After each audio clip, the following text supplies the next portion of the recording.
I'm Kathyria Burgos, Elite Mission International 2022, and this is my interview with the Pageant Project.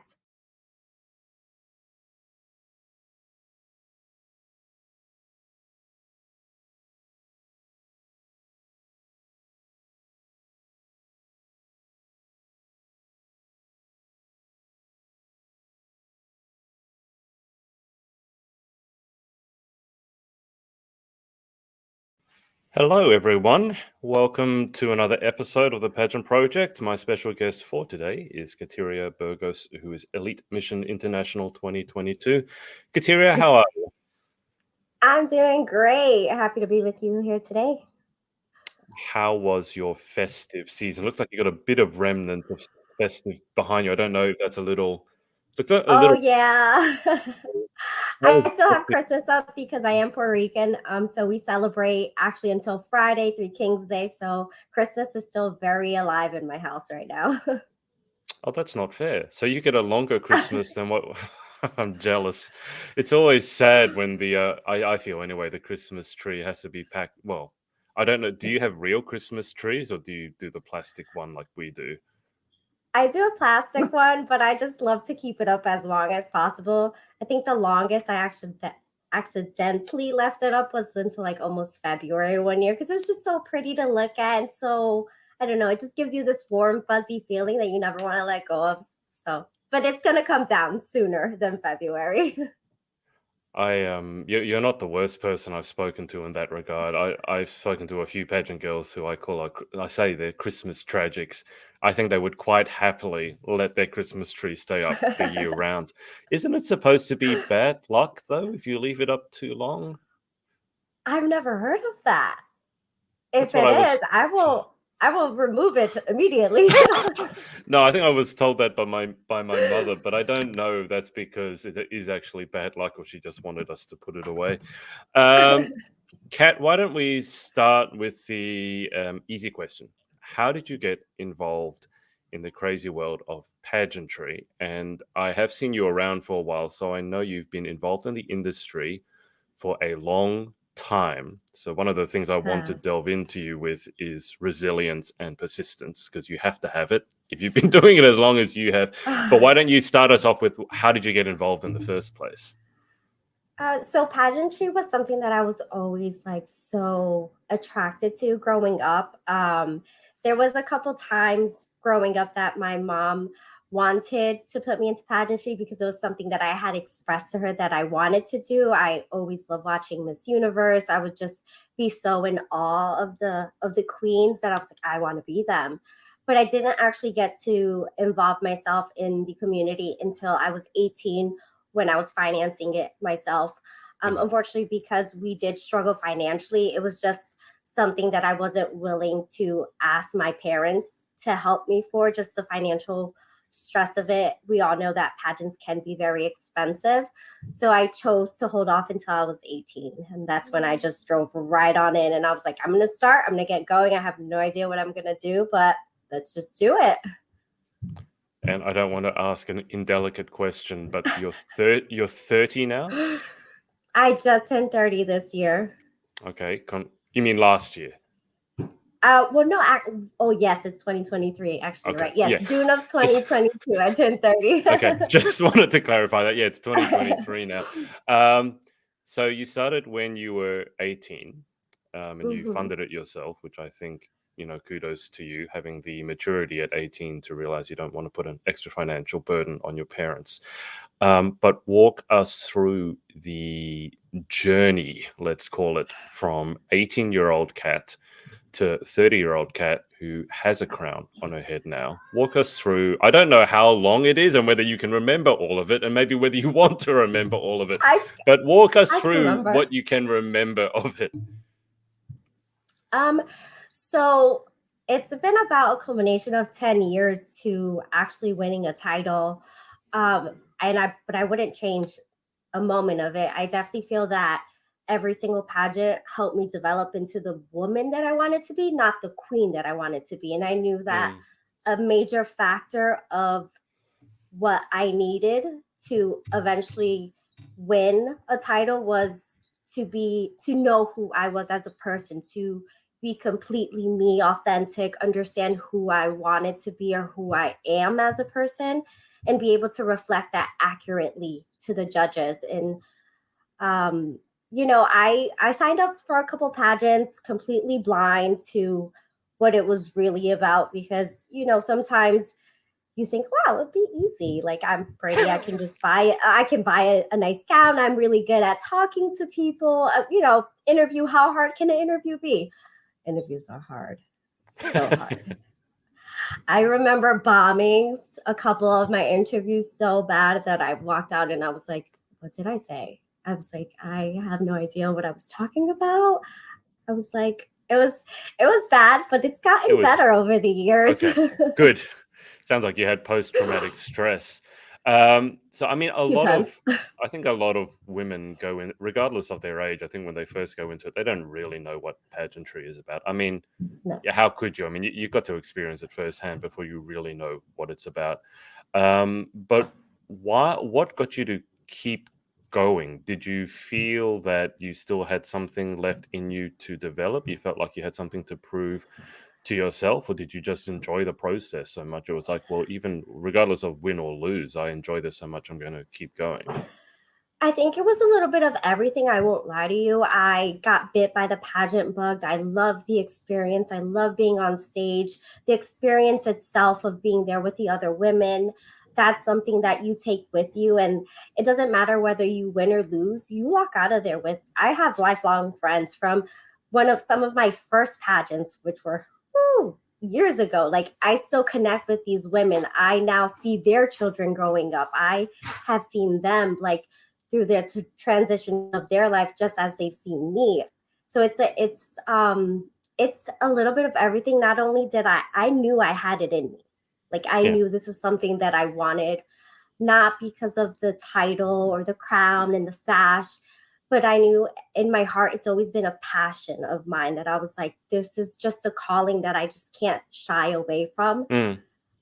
Also, I'm not gonna lie to you. I'm the kind of girl that if you tell me I can't, I'm gonna go until I show you I can, because I know I can. Yeah. So, and this is even with families. Some families would be like, hey, you tried, you did your best. It's okay, you can give up. And I'd be like, you want me to give up?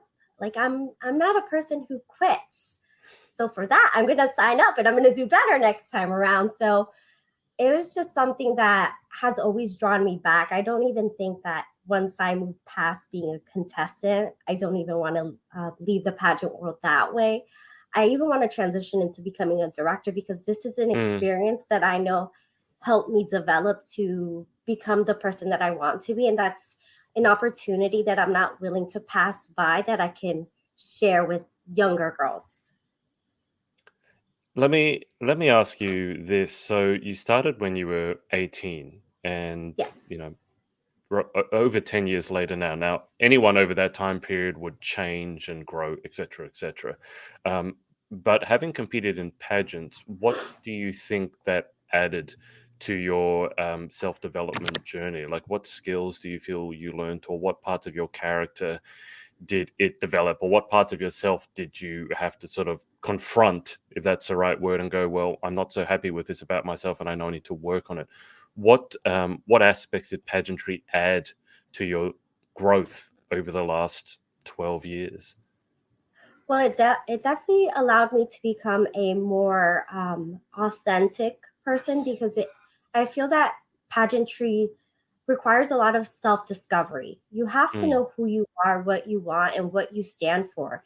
The cookie cutter answer of I want to change the world with no meaning behind it, what, like, you can say it and you can say it in a beautiful gown with the best looking hair, but they're looking for women who want to, you know, put change into this world, to actually do good. And it not only did it allow me to, it helped me definitely grow my interview skills. Hmm. I have no problem now public speaking. I allow myself to put myself in situations where I'm uncomfortable, because I understand that being uncomfortable means I'm going to grow from the situation. Mm. It did. growing up, I did have a lot of body image, and I did suffer with anorexia and bulimia. So it was something that Mm. it took a while for me to be able to um, get a hold on like my body, because I understood that, we have to stand on stage in the swimsuit. I'm like, Yeah. but how can I stand on there if I'm not confident in who I am in this body?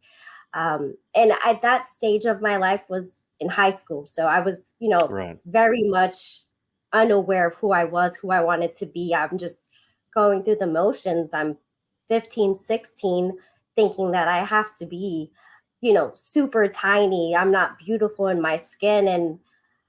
And the process of, joining a pageant, prepping, getting ready, getting on stage, win or lose, like that helped me understand, like, hey, I am more than just the outside.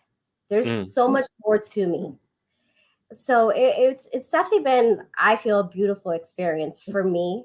The highs, the lows, the bad, the good, the ugly, because we all know that it's just not the easiest path sometimes. Everyone Mm. has a lot of things that they sometimes have to overcome, but I feel that I wouldn't change a single second of any moment of it. Can I just ask you how you felt? I mean, you identified that you suffered with some eating disorder, some body image issues, and particularly when you were so in high school, and then when you entered pageants, would have just been just after high school, 18. Do you feel that it was tricky learning how to sort of balance the previous eating disorders with entering into an industry which is predicated to some degree on how you look? And I think in this day and age, probably over the last 10, 12 years, it has moved away from that a fair bit, which I think is a good thing, and focused on other aspects of women aside from how they look. But how was the struggle for you as someone who had struggled with eating disorders going into the pageant industry, or was it not an issue for you at all? No, I won't lie to you. The first couple years in pageantry were hard for me because I definitely compared myself to other girls. I'm like, Mm. I would show up and I'd be like, wow, mm. you know, it's those moments where you're like, she looks better than me. You start Yeah. doubting yourself, but it definitely took a lot of mental growth. I will say, by the time I entered pageantry, I had been my mother had already stepped in and helped me because Hmm. when I was during the highest point where I was suffering with all these body issues, I was 15, 16. So, by the time I ended up graduating high school, I had a better control on understanding that, you know, having this eating disorder isn't going to make me feel better. Not eating isn't going to change the way how I look at myself. Going to, it's a tricky process. I will say that, Yeah. though, because you're in constant comparison, because you Yeah. think that, wow, I'm not doing enough, or I should have done more. But it also then allowed me, on the other hand, to understand that I don't know someone else's journey. I don't know Mm. how they got here, and who am I to compare my body to them? I am my own person. It also then encouraged me to start understanding my body in a positive way, looking for professional help, getting a Yeah. personal trainer, getting coaching. So I'm definitely glad that now it's not so much of like the skinniest, or you have to be, Mm. super, super thin to shine. I've understood now that it's not about just only face value. Mm.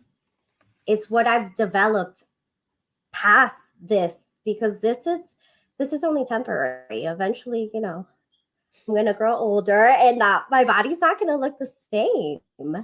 I have to understand that I have to love me at every single stage of my life. Mm. Um, so for girls that are suffering with eating disorders and have suffered with eating disorders, I do feel like it's a fine line to thread on.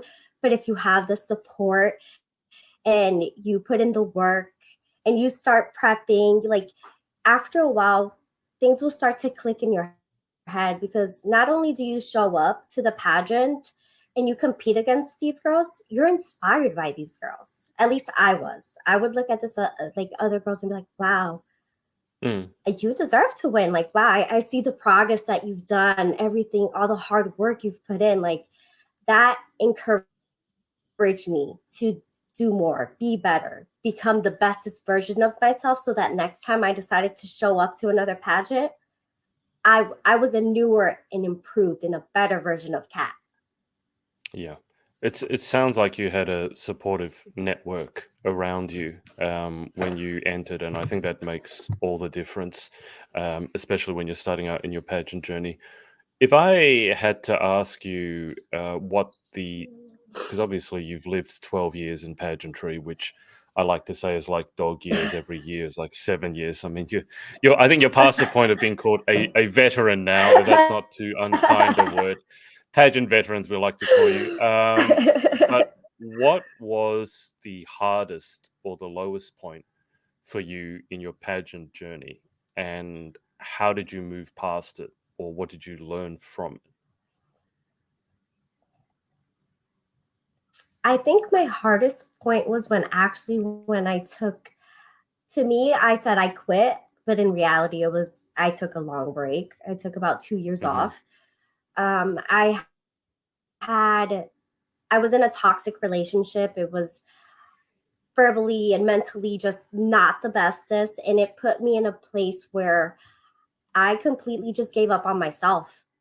The moment I gave up on myself, I was just like, wow, like I just stopped wanting to be involved. I just stopped being Kat because that relationship affected me so much that I thought, this is my whole world. This relationship has taken over my whole life, even though it's not the best. It's like Mm. that's the only thing I could focus on. And it pushed me into the darkest place, the lowest place I've ever been, but it also allowed me to have the biggest comeback that I felt that I needed to have because it really allowed me to see how resilient I was, how, that fire, I realized that fire was never gone. Maybe it was dim and it was low and needed to be nurtured again, but it was still there. So once I finally broke free, I was like, no, I'm not going to give up on myself anymore. Like Mm. I can still do this. I can still make my dreams come true no matter what anyone says, no matter even if it's been 2 years. I'm like, I'm going to do it. So I jumped right back in, and then I started competing for Connecticut USA that following year. And tell me, I'm curious about the elite mission or the mission system that you're representing. I had a quick look on their social and their website, and it sparked my interest, my curiosity, because it seemed, and correct me if I'm wrong, but it seems that rather than having a preset advocacy, you bring your mission to the system and you choose what you advocate for. Am I correct in saying that? Yes, absolutely. So the Mission International system is basically, we're not trying to fit into their mold. They are adjusting the organization to fit into us for a year. Like it's not, and I that's the part I love about it. They're not trying to change who we are or what we're really passionate about or what change we want to bring forward in the world. They're allowing us the opportunity to share Mm. that with the world in a massive way, in a bigger platform. And I think that's why it's so special because we're not being forced to be a a pageant patty of what they want or Yep. this person that they expect us to be. They're accepting us and loving us and wanting to showcase everything that we want to showcase. Our director's like, hey, what do you love? Like, what do you want to share with the world? Mm. What are you passionate about? And I think that's something truly game changer because it's not like we're having to force ourselves to be anyone else that we don't want to be or having to pick up a platform, an interest in a platform that isn't really something that we Yep. advocate for. It is truly, who are you? What do you want to, what is your message? Let's share that message. There's no changing it, there's no altering to fit their Mm. motive or their platform. It is you are truly seeing us as who we are without the crown. And that's why I love it so much. I'm so thankful and grateful that I have this opportunity to be the first to lead Mission International and pave that way and really show women that we don't have to change who we are to win. We don't have to be anyone else other than who we are.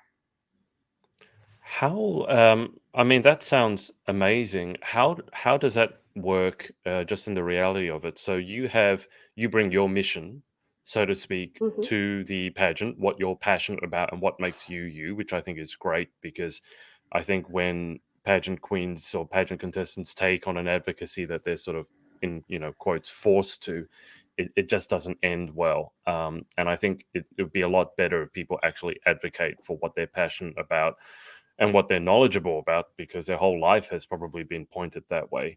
But how does does a system support you in spreading your message? Are there certain events that they organize for you? How I'm curious as to know how that works. So of course the organization, they're basically working alongside us. Like coming up, we have,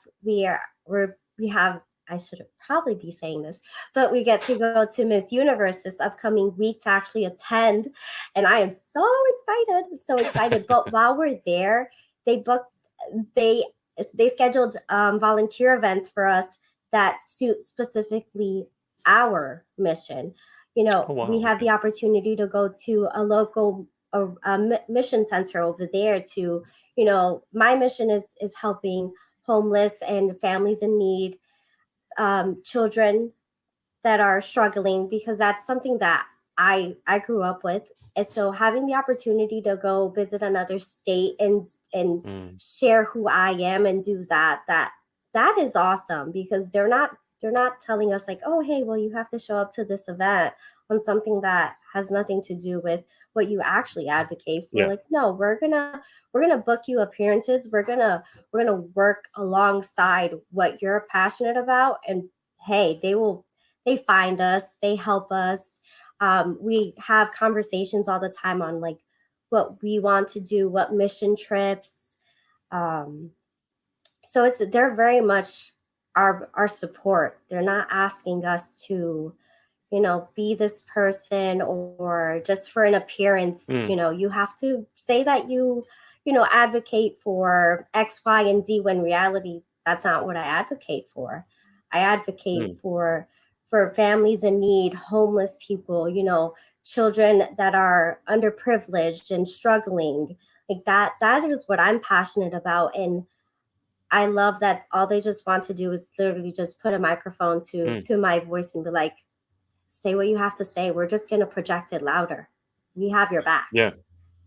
Yeah, I really respect that because it actually would take a lot more work to find appropriate appearances for you than to just, a lot of systems, if they have the same advocacy every year, they can just book it in each year without fail.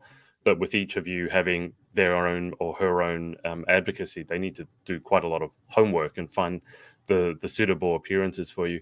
In terms of your chosen mission, I'm glad you brought it up because obviously Mhm. I wanted to know what it was. And you gave us a glimpse as to why you chose that one. I mean, there are so many advocacies, so many pageants, so many different advocacies. Why did why did your heart settle on the, particularly, if I understand it correctly, the children, the underprivileged children, and helping those who are most in need? So I chose that because it's something that I can relate to on the deepest and personal level that not everyone understands, because I've never really been vocal, or as vocal as I am now. It Hmm. actually, in high school, there was a time period where my family was struggling so bad and no one knew. And I kept it a secret because I was so scared of being judged and the repercussions that it could, come come with for my family and my mom. And she's an amazing mom who was working 2, 3 jobs, but sometimes it isn't enough. So Yeah. in high school, it was actually my senior year, and you think you're having the time of your life. It's awesome, it's amazing. But the reality is that for about my second semester of high school, we were living without power. You know, Oh. a hot shower was not a thing that came easy. We would have Mm. to, heat up water outside, cook our meals outside. I would, charge my phone and my laptop at school and do my homework at school, because once the sun went down, so did my light. I Yeah. How do you see it in the night with a candle? Yeah. So we struggled behind closed doors, and only my best friend knew in high school. And I remember vividly one day, one of my choir classmates, she came up to me and she was like, because she made a comment about my hair. She was like, "Your hair smells so good." And I was like, "Thank you." But in the back of my head, all I kept on thinking was like, "You have no idea that I took a freezing shower this morning to wash my hair." But thanks. And Yeah. that's something that just impacted me so much, because I'm like, if I'm struggling like this and I was so embarrassed and so scared to reach out and ask for help, I can only imagine who else is going through this, because I know I'm not the only person. I know I wasn't the only person in school getting a free lunch. My Mm. hot meals came at school. If it wasn't for the ability of me being able to charge my phone at school, would I wake up on time for school every single day? Probably not. I probably would have missed the bus a lot. But these are all things that happened, and I didn't know who to ask for help, because I didn't know if there was a safe place that I could turn to. Mm. I didn't think it was something that also happened to many people. I was scared. I was embarrassed. So as an adult, it just always clicked in my head of there's a little girl, or there's a kid in a school right now feeling the same way you felt. Yeah. What are you going to do about it? And that's really has been my passion. My platform hasn't changed, this depending on the system. Like, that has been my driving force, because that's why I started. Because the great thing about being a queen is that it gives you an advantage of being able to, express sometimes what it sometimes draws in the attention that you wouldn't get as a Yeah. normal person, if that Yeah. makes sense. I knew that I had a more powerful reach if I could be able to share with the world my message. So that's been my driving force. I'm like, I want the world to understand that there's so much that happens behind closed doors. What are we Mm. doing to support our children? What are we doing to help families? How can we show them that we love them, we care for them, and they are safe to come to us for help? And we Mm. won't be judged, because you're welcomed here. I understand what you're feeling. Yeah, I started at the beginning by saying I think you must be fairly resilient and persistent, and I'm getting an overwhelming sense that maybe because of what happened to you or your upbringing, that you're also very humble, and very kind. I mean, if I had to ask, how would your, I mean, someone else said this is a question they hate, but how would your friends, the ones who know you best, if they had to describe you in like a few words, how would they describe you? I think they would definitely say, like, passionate. I'm a really passionate person. Hmm. Um, Sometimes I just don't know how to back down. Like, when I get worked up about something, I Hmm. am like, nope, you can't move me from it. But definitely resilient. I think that's definitely a driving force that has been passed on. But it's also because of what I've seen. I've seen my mother be so resilient, so Mm. hardworking. Also, my father, so hardworking. Both of them, they have done everything and anything they have could for me, and just seeing how hard they've worked, how much they've sacrificed. Whenever, if there's ever a bump in the road, I understand that it's just a bump. Mm. It, even if it knocks me down, tomorrow's another day.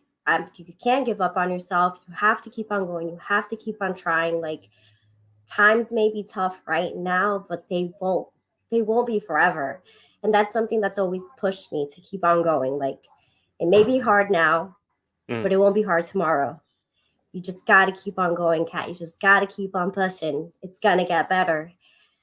That's, and then you get through the days, and then the years, pass by, and then you're like, wow, how did I ever get through that? And Yeah. it's in my blood. It's who I am. Yeah, well, it is a whole. I mean, your entire life is made up of a sequence of tomorrows, isn't it? And you got to get up every day, and some days you're feeling it, and some days you're not. But you got to get through it. Were your parents there when you won your crown, or did they get to see it? No, they weren't in the Dominican Republic, and that's probably the saddest thing for me, because in the back of my head, and it's weird, but at the back of my head, I always felt, I was like, the year I win is going to be the year I have no one in the crowd. And I was like, oh man. Sounds like you put that out into the universe and it came true. It did. But you know what? I did have people in the crowd. I had this amazing support system that came to me because of pageantry. So in reality, maybe my mom and my dad weren't physically there, but I do know that they were there in spirit. They were praying for me, they were texting me, they were sending me all these great wishes. And then, of course, I had my pageant family who has Mm. been with me, supporting me, the parents of other girls who have adopted me along the way, or even some of the other parents that I had just met on the trip in DR. They just immediately embraced me and just took me in as their own. So Yeah. I was like, hey, you know what? I won with so much love, and the love and the support of all the other girls. So I wouldn't change it. I mean, I would have loved to have my mom there. Yeah. I probably would have sobbed even harder, Yeah. because thank God there's no video yet, but I cried like a baby. I like completely just was a mess. I think that's good. I think that's appropriate given your journey. I mean, I imagine that you phoned your mum and dad, or have they gotten to Oh, see the crown in person? Yeah, I mean, what was that? What was that immediately. first conversation like? Given what you guys have been through as a family, to finally go, you know what, I made it in one aspect of your life anyway. What did that conversation go like? So it's funny, when I video chatted my mom, she happened to be with my brother and my niece. So she was super excited. My mom has been so supportive throughout my years in pageantry. She has always told me, she's like, "You're my queen. I know you have everything possible to win." She's like, just don't give up. She's helped me financially along the way. She's bought in Hmm. gowns. She's helped me prep. She's done whatever she's possibly could to continue to support me in her own way. Um, Funny enough, though, when had to call my dad a couple times because he fell asleep. And That's a dad. Yeah. yeah, he was asleep. So when I finally got him on the phone, I'm like this. I'm like, Dad, do you see anything? And You he's like, can't no, see. what am I looking at? I'm Yeah. like, Dad, turn on the light. I'm like, and then it took him like, I want to say like 5 minutes. I was about to be like, Dad, do Yeah. you see it? I'm like, Dad, do you see it? When it finally like clicked to him, he was like, you won. I was like, I won. I won. Um, my dad definitely, I love my dad to death, but I also think he was also one of those peoples where I was like, I told you I would do it. Because Yeah. at one point my dad was like, are you sure you want to keep on doing this? Like, you're getting older. Maybe is it time for you to move on with your life and focus on something else? And I was like, Yeah. no, Dad, Like, no, I feel it in my heart. Like, I can't give up on me yet. Yeah. And he's like, okay, I support you, but, you can move on. And I was like, I know, but I'm not ready yet. Yeah. So coming home and just being, I was like, I told you, I knew I could do it. I was like, I knew I could do You it. get an evil little twinkle in your eye when you say that. I I mean, just a I little. I understand where he's coming from, because you kind of have like two parents and two kinds of love. One is like unconditional support, whatever you're gonna do it. And then obviously your father loves you. He wants what's best for you, and he's thinking maybe, pageantry, let's be honest, it can be a fickle world. You never know if your resilience and persistence is actually going to pay off. I'm very glad it did. Absolutely. But it's just two very different perspectives from a parent. I mean, you mentioned that your friends would describe you as passionate. Um, Yes. can I ask, do you ever get passionate about really just the littlest things? Are you only passionate about really big, important issues? Or do you ever get No. like really worked up about stuff that when you afterwards you look at it, you go, that really shouldn't have mattered? Oh, for sure. But I just also think that sometimes, like, sometimes I just feel like I just can't let this one go. Like, I just can't let it slide. Like, if we're ever in a conversation, I am so open to everyone's views and opinions. Hmm. And, I'm very welcoming and understanding that we all don't walk the same path. We all have different views and opinions. But sometimes I'd be like, but guys, like, I'm like, can we debate about this just a little bit? Like, Yeah. how about I share with you my views? Like, So I definitely have a couple of my friends that were passionate debaters. And it's all love, but we definitely like debate about topics all the time. We're like, well, I don't know. I don't understand why you feel that way. And then it'll be like 30 minutes later and we're still debating about the same thing. But we're like, it's fine. I still love you. Like, Yeah. but that's how I think you grow, by talking and seeing how other people see the world and understanding their point of view, and then also sharing yours to be like, Hmm. hey, maybe you can get some insight from what I'm telling you, also like I'm getting insight from what you're telling Yeah. me. I think it's a two-way street because growth doesn't stop. Hmm. Every single day we can learn something new. There's never an end age as to when you can stop learning and growing as an individual. So I'm definitely passionate. They would definitely agree with that. I think I love that though, because I think that's something that you need not only from your closest friends, but also it'd be good in the general world if we could have like passionate debate that still ends with, but I still love you, or I still respect you. I don't think less of you, and I'm not going to slag you off as a human being.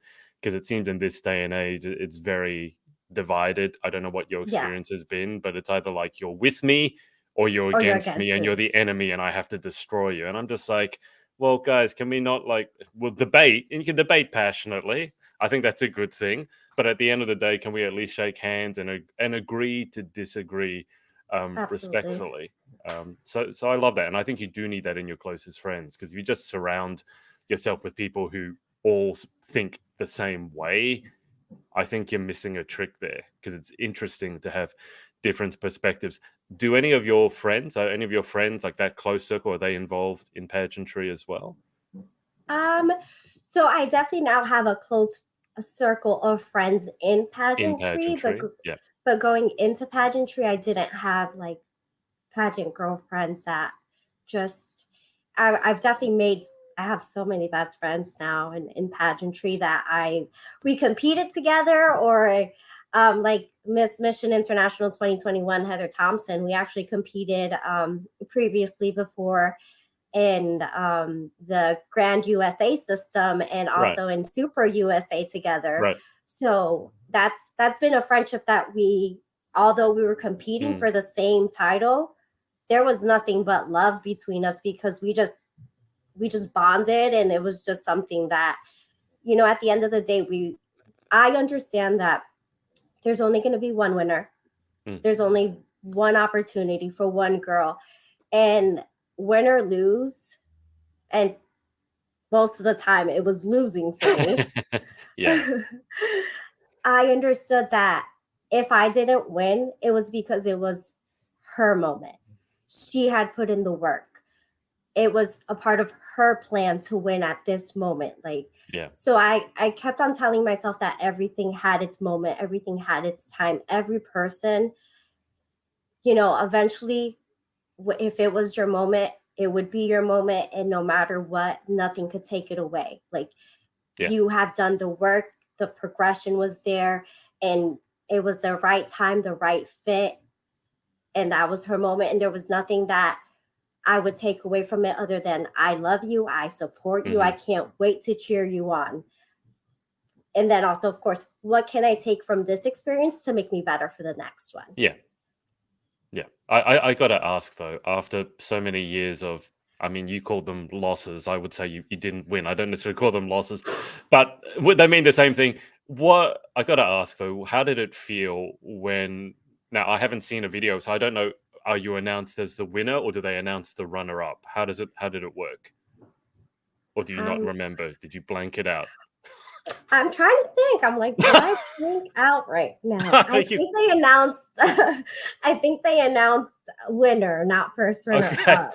but I love how you can't I, remember. Because I I'm want to like, ask, like, what was the overwhelming, overriding emotion when you realized, however they called it, when you realized, oh my god, I've done it, I've won. This is not a dream, and the crown is being, I imagine, is being placed on your head. What were the emotions? Do you remember, or did you just have you blanked it I out? do. I I probably don't remember the wording or how everything, but I remember the feeling, and I remember my hands. I couldn't stop shaking. I was holding on to Shayna's hand. She was the first runner up USA. And I was just, my hands could not stop shaking. I was like, oh my God. My body was trembling because I lived this moment in my head so many times. And I'm like, Yeah. is it happening? Like, am I living it? Is this, I'm like, are they finally going to call my name? And I'm like, please call my name. I'm like, please call my name. Please call my name. You know. So it was just that buildup of Puerto Rico, and I'm like, oh my God, it's me. And I just immediately started to sob because it was just like, wow, I did it. I did it. Yeah. I did it. I was like, and I just could not stop shaking or crying. And I was a mess. It I was sounds a mess. traumatizing. It's terrible. It doesn't sound enjoyable at Honestly, all. it but you know what? It feels magical Yeah. because the hard work in that moment was like, it was not in vain. Mm, The struggle, the any of it, it was not in vain because God had in my head, into my heart, I was like, God always had a plan for me.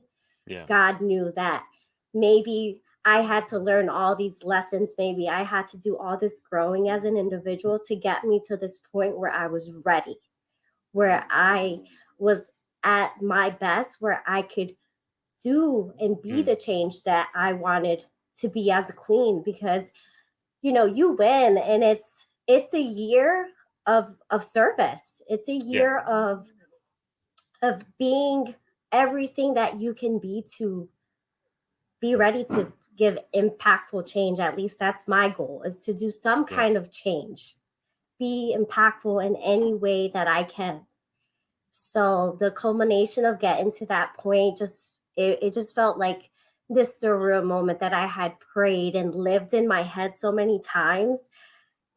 It was beautiful. I wish I could relive the moment and actually remember it, because the adrenaline, the adrenaline of everything. Yeah. You're like, I'm waiting for the video so that I could see it over, but I'm pretty sure you'll see me sobbing. I want to see the video. I want to watch the emotions. I love watching crowning moments. Most of them end in tears and shaking and sobbing. So it doesn't particularly look pleasant, but I understand what's actually going on. Now I want to ask you, if I understand correctly, you work as an accountant and you're getting into Yes. real estate. So Mhm. when you came back to the real world, so to speak, how did that feel? Do your people at work understand and get pageantry and support, and they're excited for you, or do you sort of have to Oh come back yeah. and people go, "Oh, where were you?" And oh no, I was just away for a bit. And like, how is coming back into the real world? So my job very much knows me as like a pageant girl. So they were Right. actually watching the lives throughout the week and Oh, cheering me on. It was so beautiful. I came back to my work desk and I had like these beautiful bouquets of flowers and all these signs and everything. It yeah. was just so beautiful to see that, the support was even with my job, like they just they have always supported me and loved me, win or lose. They have my back, and that's something that I completely adore and Well, you so have a. thankful to have. I don't know if this is someone from work, but Eliza Love has said the people at work love and cherish her. Woot woot. So, Aww. So sweet. but I'm Yeah. glad to know you come. I'm glad to know that they support your journey because sometimes it can be very difficult coming back to the real world and no one really knows what's going on and they think you were just away Oh to no, compete for a crown. she understands. I was they're like, they're so willing to work with my schedule for events, appearances, anything like that. And I appreciate them so much because they they understood that it was my dream. And of course, like, this is my job, so I have a Mm, responsibility to my job. But they have never once told me like, hey, you have to pick or choose either your job or your yeah. dream. And that's something that I am so grateful for. Let me just back up to your mission for a second. Mm-hmm. Obviously, helping the underprivileged, particularly focusing on children. With your year of reign, is there a particular goal that you would like to achieve? Is there some sort of, and even beyond your reign, because obviously this is just part of who you are, it's not just because of the crown. Is there some goal some goal you'd like to achieve or vision you have in terms of helping underprivileged children? Yeah. So, and I'm hoping that by the end of my year, I can have the first of many. But I would like to establish a backpack drive because that's something also that I remember standing in line for, picking up, these supplies and utensils and things that you need for school. And Mm, with inflation and how the yeah. economy is nowadays, it is so expensive. So imagine families that are struggling now. Where and how are they going to get these resources every Mm, single year sometimes to send their children to school with everything that they need? I don't want children to have to go without.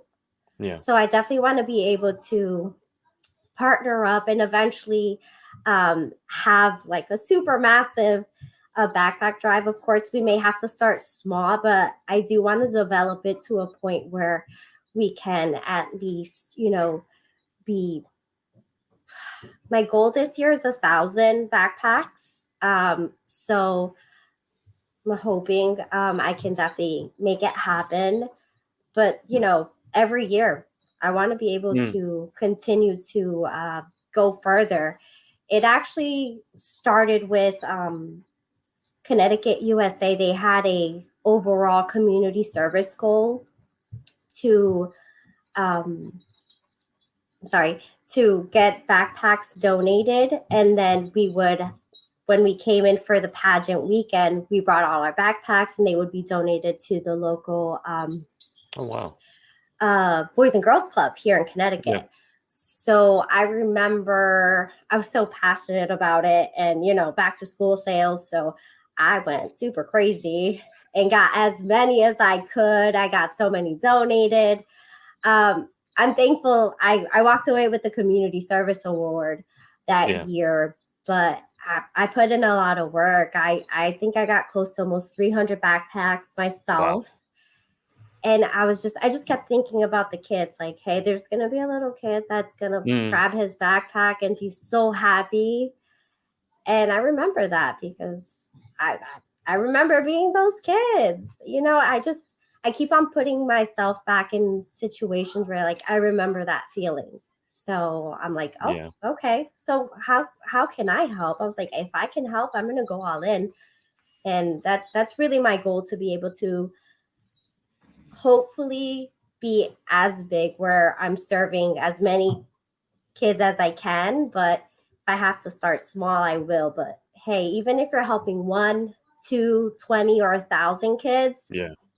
it's a difference. It makes them, it reminds them that they're special and that they're loved, and that, you know, they don't have to feel less than their peers. Well, I think if you were able to do 300 by yourself, then 1,000 is certainly doable. So, and it sounds like a very worthwhile cause. Kat, just before we get to the final 10 questions, is there Okay. anyone you would like to give a shout out to for supporting you? Of course, my family, my friends. I also just want to thank my amazing organization for, accepting us and loving us, and being the support that we need as queens. To all my friends and family who have never stopped being my biggest cheerleaders. You guys have no idea how much you guys have fueled me to never give up on myself, because if my village never gave up on me, there was no way I was going to give up. So I'm so thankful to have these amazing people in my life who love me with and without my crown. You know, there's just, I have an infinite love for also all the people in the community, in the pageant community, who have supported me, and they never even met me before. I've Mm. gotten so many messages throughout the years like, "Oh my god, I've looked up to you." And I'm like, "Wow, me?" Like, I, sometimes you're taken aback by those, but I think Yeah. I'm happy to serve as a role model, because I unknowingly am a role model, but some of these girls are the same to me and they inspire Yeah. me. So I love that it's a cycle of inspiration between us women to just be better, do better, and, provide this change and just actually change the world. Perfect. Well, Kat, let's move to the final 10 questions. Number one, what is your favorite word? Word. Dog. For I those of you, like if those of you who dogs. can't tell, it hasn't been Kat dangling her jewelry. What was your dog's name? Is it Max? Max. What sort of dog is he's Max? I have two dogs. I have Max and Coco. They're actually Shih Tzu Yorkie mixes, and they've been with me since I was like 2021. So they've been on Oh, this wow. journey with me also. Fair enough. Number two, what is your least favorite word? Tax. And I think that's very much an accounting thing, because taxes is just it just sends me. I don't think anyone likes the word tax, but it's interesting to see even an accountant sort of shrivels at the I'm word like, tax. Number three, in life, what gets you excited or what turns you on? one word or statement?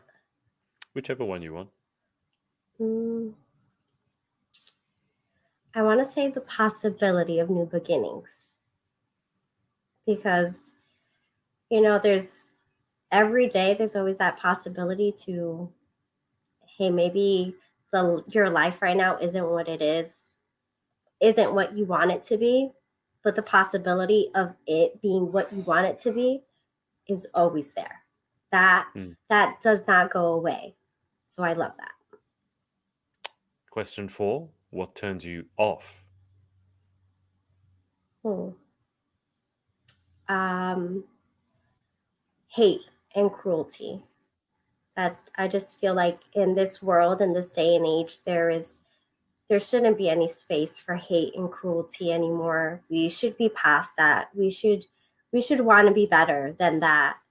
So I really hope that as individuals, we are all want to continue to pour love into this world, because pouring anything else other than love into this world is just, there's just so much else, hate, war, racism.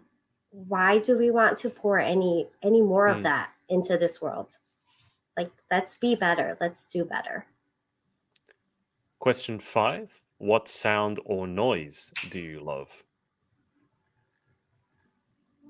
Hmm. Oh, this sounds weird, but popcorn. Popcorn popping? Mm-hmm. I'm addicted to popcorn. I know something good is happening once I hear it popping. I'm like, oh, yeah. Fair enough. What sound or noise, question 6, do you hate? What sound or noise? Ooh. I don't think there's anything specifically that I hate, but I'm pretty sure the sound of chalkboard, like your nails on the chalkboard, that just has a really bad ick in the back of my brain forever. I was just like, I just can't even think about it. That I'm just like, oh, it's not for me. Question 7, if you could have any superpower, what would you pick and why? If I could, I would love the ability to heal others. I think that would make such a world of a difference for someone. I mean, of course, we understand that sometimes there's just certain things we can't heal, but Yeah. having the ability to heal someone and give them a whole opportunity on life is just something that I would I would give it to everyone and anyone that I absolutely could. Question 8, what job other than your own would you most like to attempt? I want to become a pageant director. I'm going to become a pageant director. It's on my board, and I'm gonna make it happen. Your board. Do you have an actual board or is this a metaphorical Yeah, board? a vision. No, like on my vision board. Right. My long-term vision board is to become a pageant director. Right. Number 9, what job would you definitely not like to attempt? Hmm. I don't want to work. I'm trying to think of the actual term of it. Anything that requires blood or guts or anything icky, I'm not really. I get queasy, so Okay. I'll pass on any of that. Okay, so being a surgeon or working in a slaughterhouse basically is not where you envision Not yourself. for me. No, not at all. That's If fair anything, enough. I probably wouldn't want to. I wouldn't want to work in probably um, an animal shelter, just because I would probably let go of all the dogs or adopt them all myself. Any single animal, I'd probably Oh, just have yeah. to buy a massive property to just take in all Yes. the animals. Yeah. No, I know people who are actually like that and they just keep having to buy a bigger and bigger house to fit all the animals. So, yeah, it's definitely a thing, believe me. It may happen to Fi- me. Final question. If heaven exists, what would you like to hear God say when you arrive at the pearly gates? I love you. I think it's just a reminder of like, because I know that I'm not perfect. I've never been perfect, but to understand and to know that I've always been loved in the good, the bad, and the ugly. And, hearing God tell you he loves you, like, wow. Hmm. Like, I think. I think I've done somewhere over 300 interviews. I don't think I've ever had that answer to that question. I like that one. It's a simple one, but it's thought provoking. Just before we wrap up, we have a comment here. Alex Kelly has said, "So proud of you, Kat." I love her. I love you, Alex. And that's about it. So, Kat, thank you so much for coming on. It was great getting to chat to you. Thank you so much for having me. I appreciate having the opportunity to talk to you tonight and just spread some awareness and just talk to you guys about our amazing organization. Absolutely. And I'll keep you on the line for just a sec whilst I hang up with the audience. But thanks to everyone for watching, and we will speak to you next time. Bye for now. Bye. Hey, thanks so much for watching. Sorority access is now open. So if you'd like to join an amazing group of women and learn how to be the most powerful, confident, and impactful queen possible, head to thepageantsorority.com. I'll see you there and see you in the next video.